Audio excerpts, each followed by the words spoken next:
పెద్ద చేప చిన్న చేపను మింగినట్లుగా హోల్సేల్ రంగం ప్రస్తుతం రీటైల్ రంగాన్ని మింగేసింది. అది ఏ రంగమైనా సరే గతంలో కొన్ని నియమాలు పెట్టుకుని హోల్సేల్ రీటైల్ రంగాలు సమాంతరంగా వ్యాపారం చేసుకుంటూ మనుగడ సాగించేవి. రాను రాను వ్యాపార రంగంలో నెలకొన్న పోటీ కారణంగా హోల్సేల్ రంగం తన పరిధిని దాటి రీటైల్ వ్యాపారాన్ని కూడా కొనసాగిస్తోంది. దీనిపై రీటైల్ వ్యాపారాన్ని కొనసాగిస్తున్న గుంటూరు మొబైల్ అసోసియేషన్ ఆగ్రహం వ్యక్తం చేస్తూ శనివారం గుంటూరు నగరంలో స్వచ్ఛందంగా బంద్ పాటించి నిరసన వ్యక్తం చేసింది. గుంటూరు పాత లీలామహల్ సెంటర్, కొత్తపేట శీలంవారి వీధిలో ఎప్పుడు సందడిగా ఉండే రీటైల్ మొబైల్స్ షాపులు బంద్ పాటించడంతో నిర్మానుష్యంగా మారింది. ఈ సందర్భంగా గుంటూరు మొబైల్ అసోసియేషన్ అధ్యక్షులు బాబు, గౌరవ అధ్యక్షులు కొనకల సత్యనారాయణ మీడియాతో మాట్లాడుతూ హోల్సేల్ వ్యాపారుల వలన తాము పడుతున్న ఇబ్బందులను వెల్లడించారు. 30 మంది హోల్సేల్ వ్యాపారులు కారణంగా 600 మంది రీటైల్ వ్యాపారులు ఆర్థికంగా నష్టపోతున్నారని వాపోయారు.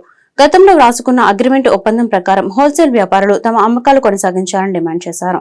లేని పక్షంలో నిరసన కార్యక్రమాన్ని ఓ ఉద్యమంగా చేపడతామని హెచ్చరించారు. గుంటూరు ఈస్ట్ అసోసియేషన్ నుంచి మాట్లాడుతున్నాండి. నా పేరు సెల్బాబు. మొబైల్ అసోసియేషన్ గుంటూరు 1 టౌన్లో 2 టౌన్లో ఉందండి. అయితే మేము ఇరువురం కలిసి ఒక హోల్సేల్ వాళ్ళతో 1 టౌన్ 2 టౌన్లో కలిపి ఒక హోల్సేల్ వారు ఎవరైతే ఉన్నారో వారితో ఒక మీటింగ్ పెట్టడం జరిగింది. వాళ్లకు మాకు కొన్ని ఈ ఒప్పందాలు ఉన్నాయండి. కొన్ని సర్వీస్ దాని గురించి వాళ్ళు మన సర్వీస్ను పట్టగొడుతున్నారు. అది కొద్దిగా ఆపండి. ఎవరైతే కస్టమర్ డైరెక్ట్ మీ దగ్గరకు వస్తున్నారో వారికి స్పేర్స్ ఇస్తున్నారు, అది కొద్దిగా ఆపండి చెప్పి మేము రిక్వెస్ట్ చేసాం. వాళ్ళు దానికి సానుకూలించలేదండి. మీకు ఐక్యత లేదు, మీరు ఐక్యత లేదు, మీరేంది అన్నట్టుగా మాట్లాడుతున్నారండి. కాబట్టి మా ఐక్యత అనేది ఏంది చాటుకుందాం అని చెప్పేసి మేము వాళ్ళ బంధువుని పిలిపించాం, మొబైల్ టెక్నీషియన్స్ని.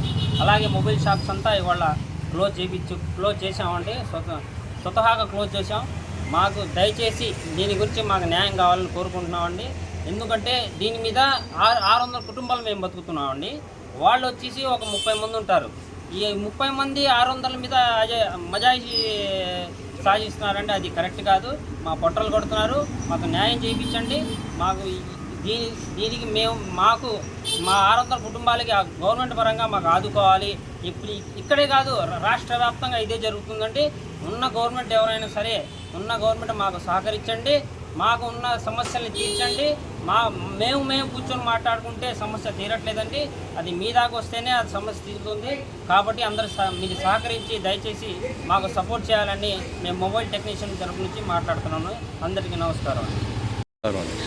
గుంటూరు నగరంలో ఈరోజు స్వచ్ఛందంగా మొబైల్ సర్వీస్ సెంటర్లు మొత్తం పూర్తిగా మూసివేయడం జరిగింది. దీనికి కారణం గుంటూరు ఈస్ట్లో ఒక 20 సెల్ షాప్స్ హోల్సేల్ పేరుతో షాపులు పెట్టుకొని మేము ఓన్లీ షాపుల వాళ్ళకే అమ్ముతాము, ఇతరులకు అమ్మం అనే పేరుతో వచ్చి ఈరోజు రీటైల్ బిజినెస్ సర్వీస్ కూడా వాళ్ళే చేస్తూ 600 కుటుంబాలని నడిబజారులో నిలబెట్టే విధంగా వాళ్ళు ప్రవర్తిస్తున్నారు. ఇది కరెక్ట్ కాదని చెప్పే వారిని మేము అడిగితే, మీకు ఐక్యత లేదు, మీరు ఐక్యత పోరాడుకొని మా దగ్గరికి రండి, మీకు ఐక్యత ఉంటేనే మేము దాని గురించి పరిశీలిస్తాం అనే విధంగా వాళ్ళు చులకన భావంతో మమ్మల్ని మాట్లాడుతున్నారు ఈరోజు. అందుకని గుంటూరు నగరం ఈస్ట్ అండ్ వెస్ట్ దాదాపుగా 1500 షాపులు ఈరోజు స్వచ్ఛందంగా షాపులు వాళ్ళే ముందుకు వచ్చి షాపులు కట్టేసి మా ఐక్యతను చాటుకున్నాం. దయచేసి మీరు హోల్సేల్ వ్యాపారమే చేసుకోండి, రిటైల్ వ్యాపార రంగంలో మీరు రావద్దని మేము వారికి రిక్వెస్ట్ చేసినా కూడా వాళ్ళు వినే పరిస్థితులు లేరు.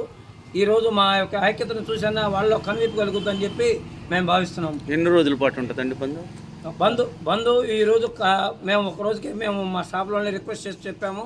వాళ్ళంతా స్వచ్ఛందంగా కట్టేశారు. వాళ్ళు వినని పక్షంలో మేము మళ్ళీ తదుపరి కార్యాచరణ ప్రకటిస్తాం.